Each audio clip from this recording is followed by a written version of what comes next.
बिस्मिल्लाहिर्रहमानिर्रहीम। अस्सलाम वालेकुम नाज़रीन। प्रोग्राम क्लिनिक ऑनलाइन के साथ आपका मेज़बान डॉक्टर शहजाद हज़रत मोहम्मद हाज़िर खिदमत एक नए प्रोग्राम, एक नए मौजू और एक नए मेहमान के साथ।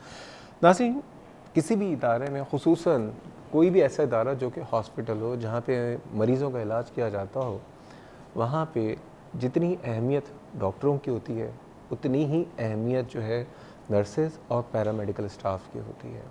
और इन तीनों के कोऑपरेशन से ही किसी भी मरीज़ का इलाज किया जा रहा होता है। और ऐसा अगर किसी हॉस्पिटल में हो कि जहाँ पे डॉक्टर ना हो, नर्सेज और पैरामेडिकल स्टाफ हो, तो आप सोच लीजिए क्या होगा।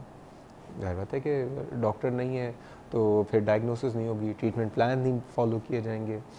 दूसरी बात, अगर डॉक्टर मौजूद हो, नर्सेज ना हो और पैरामेडिकल स्टाफ ना हो, तो आप ये सोच लीजिए क्या होगा। और ये हुआ, कराची में हुआ और अक्सर बेशतर पूरे मुल्क में होता रहता है। एहतजाज लोग कर रहे होते हैं।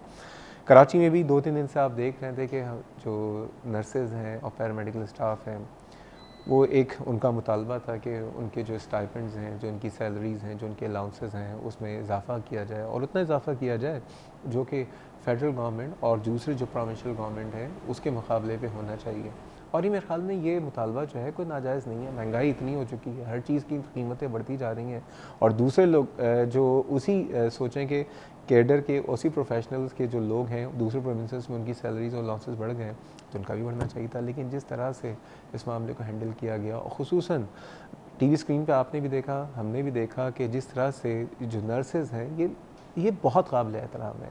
ये दिन रात मरीज़ों की खिदमत पे मामूर होती हैं और कैसे भी हालात हों, बारिश हो, तूफ़ान हो, आंधी हो, स्ट्राइक हो, ये पहुंचती हैं।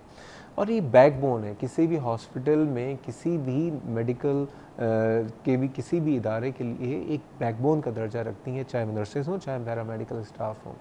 एनीवेज़, मैं हुकूमत से इस वक्त ये मुतालबा करता हूँ कि इनके जो मुतालबात हैं, इनकी जो भी इनके जो इश्यूज़ हैं, उसको प्लीज़ जल्दी से हैंडल कर लीजिए, उसको एड्रेस कर लीजिए और प्रॉपर्ली एड्रेस करें। और जिस तरह से इनके साथ पानी फेंका जा रहा था और जिस तरह से वो ज़ख्मी हुई हैं, वो इंतहाई अफसोस की बात है।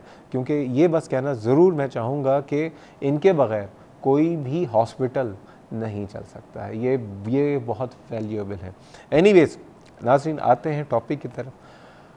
नज़र की कमज़ोरी आपको पता है कि एक ऐसा मामला है जिसको हमने हमेशा डिस्कस किया और एक बहुत आम सा मसला है। मेरी भी नज़र कमज़ोर है, मैं भी चश्मा लगाता हूँ। बहुत सारे लोग इस दुनिया में ऐसे हैं जो कि नज़र की कमज़ोरी होती है और दो तरह की होती है। कुछ लोगों की दूर की होती है, कुछ लोगों की करीब की होती है। और मसले का हल जो होता है अमूमन वो चश्मा या कॉन्टैक्ट लेंसेज होते हैं। आज हम बात करेंगे एक तो नज़र की कमज़ोरी के वाले से, तो दूसरा उसका जो एक हल है जो कि एक ऐसी सर्जरी होती है या एक ऐसा प्रोसीजर होता है जिसकी वजह से चश्मे की ज़रूरत नहीं पड़ती है, लोगों के चश्मे उतर जाते हैं, जिसको हम लेसिक कहते हैं। आज इस प्रोसीजर के हवाले से बात करेंगे। बहुत सारे अमूमन फेसबुक पे लोगों की डिमांड रही है कि ये सब प्रोसीजर वो करवाना चाहते हैं। ज़रूर आज डिस्कस करेंगे कि ये जो नज़र की कमज़ोरी का जो इलाज है, जो कि लेज़र के ज़रिए किया जाता है और उसमें मुख्तलिफ नए मोडेलिटीज़ आ चुकी हैं, ये कितनी हद तक सेफ़ है, इसमें कोई साइड इफ़ेक्ट तो नहीं है, उसका कोई एडवर्स इफ़ेक्ट तो नहीं है, किन लोगों के ऊपर ये किया जा सकता है, किन लोगों का चश्मा उतारा जा सकता है, किन का नहीं उतारा जा सकता, और प्रोसीजर के बाद कितने % ये गारंटी होती है कि वाकई चश्मा उतर जाएगा, चश्मे की ज़रूरत नहीं पड़ेगी, या अक्सर ये भी होता है कि चश्मा लगा दोबारा लगाना पड़ेगा। तो आज का जो हमारा टॉपिक है वो लेसिक है, जिसमें चश्मा उतारने का एक प्रोसीजर होता है, उसके हवाले से बात करेंगे। और जैसे कि आपको पता है कि इस वक्त हम बराह रास्त मौजूद हैं, आप भी शामिल हो सकते हैं अपने सवालात, अपने शुकूक व शुबात के साथ। और उसके लिए नंबर है 35305778 और 79। कराची से बाहर के व्यूअर्स हमें डायल करने से पहले डायल करें 021। नाज़रीन, मज़ीद बातें करेंगे लेकिन चाह रहे हैं एक छोटे से ब्रेक पे हमारे साथ रहिएगा।